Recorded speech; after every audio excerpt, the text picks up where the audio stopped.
Hi, David Wallimann here. Thank you for joining this course on playing over backing tracks. In this course, we're going to define what it means to play over backing tracks, what it can do for your playing, and most importantly, how you should approach playing over backing tracks. Guitar playing can be a lot more than just guitar playing. And if you're like a lot of players, you kind of get sucked into guitar because it sounds great and it's fun to play, and you keep it that way, which is cool, but you never add the extra layer, which we're going to talk about today. That extra layer has so much to do with who you are as a person. Music is a lot more, or can be a lot more than a fun thing to do. It is a fun thing to do, but it's a lot more. It has power. It has power to communicate things with others. It has power to inspire people. It has power to enrage people. It has a lot of power. That power is in your hands, but you need to know how to use it. And if you don't, you're probably just going to stay in that fun zone level. And that kind of looks like you grabbing your guitar, throwing it in a backing track that you downloaded somewhere or that you bought from Guitar Playback or whatever, and just jam over. It sounds good. It's fun. You spend an hour playing kind of the same licks over and over, and at the end of the hour, you had a good, relaxing, fun hour, which for some people, that's awesome. There's absolutely nothing wrong with that. If that's what you want to do and that's all you want to do, that's really okay. I'm not saying that it's a bad thing to do, but if you want a little more, if you want to progress into a different realm of musicality, a different, I don't want to say level, because I don't want this to appear like it's a better players are there. That's not what I mean.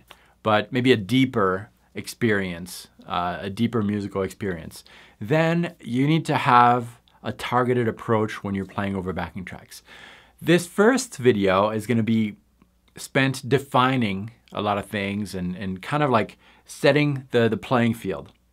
And in the future videos, the following ones, we're actually going to get practical and we're going to see what it means to play over backing tracks in a very targeted and effective way.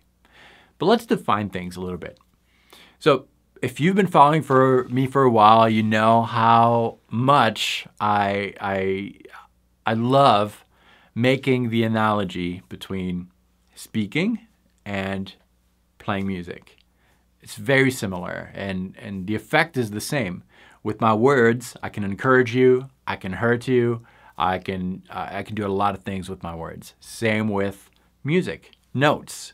Notes have power to do a lot of things, to trigger emotions in the listener. Once those emotions are triggered, depending on the emotion, that's going to inspire the listener to act upon those emotions. So that's a lot of power in the musician to do things. So you've got to be careful with that. You've got to use it for the good, hopefully. But that's kind of what we're doing with backing tracks. So if music is a language, then playing over a backing track is communicating something in a predetermined setting. So you're joining a conversation. You're not making up a conversation. You're not starting from scratch. You're joining a conversation. If I start playing a blues backing track, well, that's my setting. And whatever I play over it, or whatever I speak over it, or whatever I say over this musical bed has to fit that context. I'm not gonna join a conversation of, there's a group of people here talking about something very light. They're talking about roasting coffee. How did they like to roast the coffee? And I join in their table. If I start talking about my political views in that setting, that's gonna break the mood. It doesn't fit. These people are having a cool, nice, light conversation on coffee roasting, and I come with my political views, which are very moderate, by the way, but that's not going to fit, right? These people are going to be like, they're not going to want to really engage with me. because the two topics are very different. However, if I come in, I join the conversation by introducing myself, I listen to the tone that they're having. That's a friendly tone, so I'm going to match that. I'm going to have a friendly tone in my voice. I'm not going to dominate the conversation because that's already going on, but I'm going to ease in and start to input some of my ideas and receive some of their ideas, and that's a pleasant, constructive conversation. Same with backing tracks. If I hit the play button on a blues backing track, and the first thing I say or play is all these Ingui Malmsteen licks, I'm kind of losing touch with what's going on. I am missing the point. I am playing something that doesn't match that. That's very important to keep in mind. You know it. We all know it. We all feel it when we hear someone joining a musical conversation, whether it's on a backing track or a live band or jam band or whatever, and that guy kind of takes over the conversation, or maybe in the other way, he's really shy when he speaks, if the conversation is kind of faster. Well, there's something lacking there. So we're going to learn how to really match the elements when we're joining a musical conversation. That's very important to know. Okay, so now that we've defined that we reminded ourselves of how important it is to speak musically, we're going to talk a little bit about what makes the musical language. In the real world, if I want to learn Chinese, I've got to learn all the grammatical rules. I've got to learn the vocabulary. I've got to learn a lot of different things. In music, it's easier. You don't have to learn all the grammatical rules of a particular language. All you need to know is the alphabet. If this sounds familiar, it probably means that you've followed my Music Theory DNA course, which is also free. If you haven't, you can check it out at a later point, but stick with me for now. Basically, all you need to know is which letters of the alphabet correspond to the language you're joining.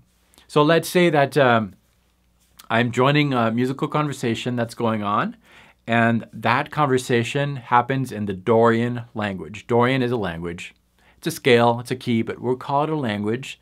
In order for me to join that conversation, I need to learn the language. I need at least the basics of that language.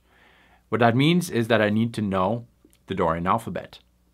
If I want to join the Lydian language, okay, these people over there are talking Lydian. I want to join in. They seem like cool people. I like what I'm hearing. All I need to do is to learn the Lydian alphabet, and I can join and start using that alphabet.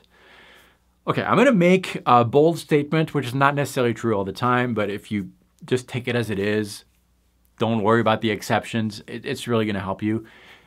Alphabets in music, musical alphabets, have 7 notes. So if you just caught this video and just heard me saying alphabets, musical scales have 7 notes, and you start getting all like, what? No, that's not true. I know there's some exceptions, but generally speaking, there are 7 notes in an alphabet. Okay, so if I want to learn the Lydian mode or the Lydian language, I just need to learn 7 notes. That's it. And you'll see that, actually you might know already, probably if you're playing this video, you've been probably playing for a little while, you know that there are some recurring alphabets, and some alphabets sound a lot like the other. There's maybe one note different. So that's great. Okay, this is not a lesson in harmony and theory, but just realize that 7 notes make a musical alphabet. So any language you want to speak musically, any conversation you want to join, just learn 7 notes and then make up your words. They're going to be valid words. Words, licks, kind of get the relation between language and music, right? So that's what it is. Now that we know that, in Western music, as opposed to Eastern music where you have quarter steps, in Western music we have half steps. That's the shortest distance between 2 notes. On a piano, that's the distance between one note and the next, whether it's a white note or a black note. That's a half step. And guitar, you can make the sound of a quarter step by bending a little bit, but if you just play on the frets with no bends, then you're playing half steps all the time. So in Western music, there are 12 possible notes. Regardless of where you are on the instrument, there are 12 notes. And we just said that musical alphabets have 7 notes. That means that 7 notes out of 12 are within whatever language you're joining. That's more than half. Just take a chance. There are more chances of hitting the right note, the first right note, than the wrong note. Let me show you real quick what I'm talking about. So I've got this backing track going on. I don't know the key. I'm not sure. I'm just going to play a random note on my guitar. It really is random. This is not prepared. And let's see what that sounds like, if it's a good note or a bad note.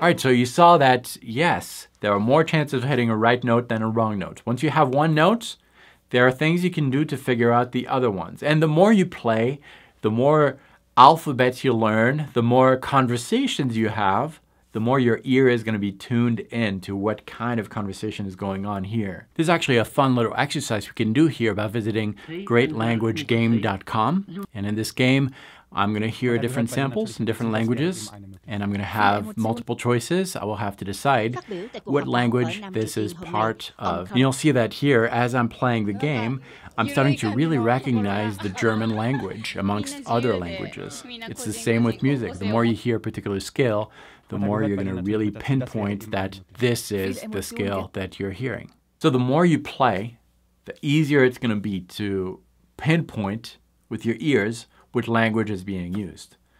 You're going to be amazed at how fast that is, just driving in your car, listening to a song on the radio, and you're like, that's Dorian. I know it is. I don't have my guitar to verify it, but I hear the Dorian context. And you'll make relations like that between songs to songs. You'll start to recognize things. So that's something that I really would like you to try. Try this over the backing tracks that should have come with your free download.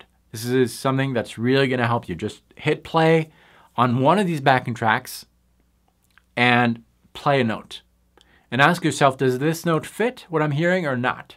Sometimes, depending on the note, it might not be as fitting as you think it should be, but it is fitting. And you can verify that by playing the surrounding notes. If the surrounding notes sound worse than the note you landed on, then that was a good note. It's a little tip too. Okay, the last thing I want to cover here is your state of mind when you're approaching a conversation. When you're approaching a conversation, you are approaching something that is already established. As a lead player, when you're playing over something, like whether it's the band playing that or the backing track, you have no control on how a particular note is going to sound. No control over that. It's an organic thing. The note you're playing, if you play a note by itself, it doesn't mean anything at all if you just play one note. A note has its meaning because it is played in relation to something else. And that something else in this case is going to be played by the backing track. So no matter how hard you try to hit a particular note, it's always going to sound the same if the backing track remains the same, if there's the same chord in the background. So let's demonstrate that. I'm going to play a single note. In this case, we'll pick an E. So one guitar is just going to pick E. The other guitar is going to play a series of different chords, random chords, just random chords, and pay attention on the change that E note, that high E note, is going through. It's going to change meanings depending on the chord in the back. Sometimes it might sound happy. Maybe you're going to associate that sound with happiness, maybe with sadness, maybe with excitement. And that's a personal thing, but just experience how that note really changes meanings depending on what's going on in the back.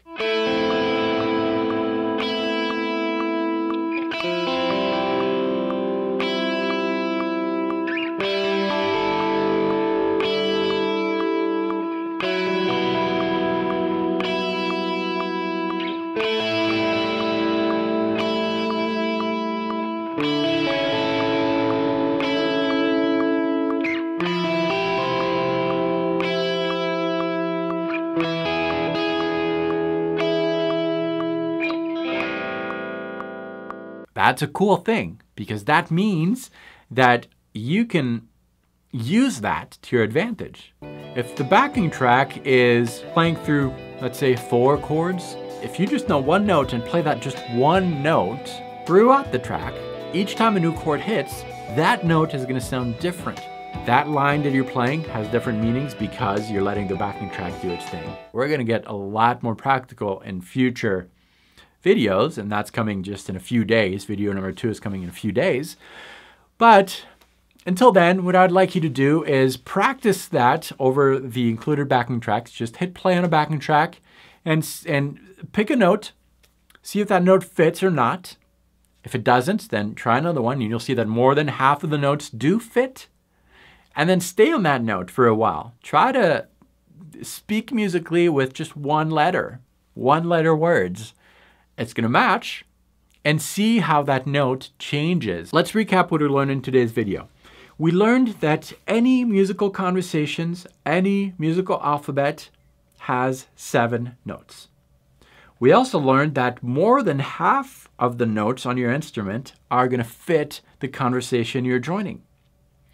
And finally, we learned that a single note by itself has the power to generate multiple emotions depending on what's going on in the back. In the next video, we're going to start making words. We're going to play more. We're going to experience what it means to develop ideas, to have a conversation that makes sense with the listener. We're going to use our ears. We're going to use our guitars, but we're also going to use our inner musician to influence what we're going to play. We'll discover that in the next video. Until then, practice well. Think about what we've said today. Thanks for being part of this free course. I'm excited about the next videos. I will see you then. Practice well.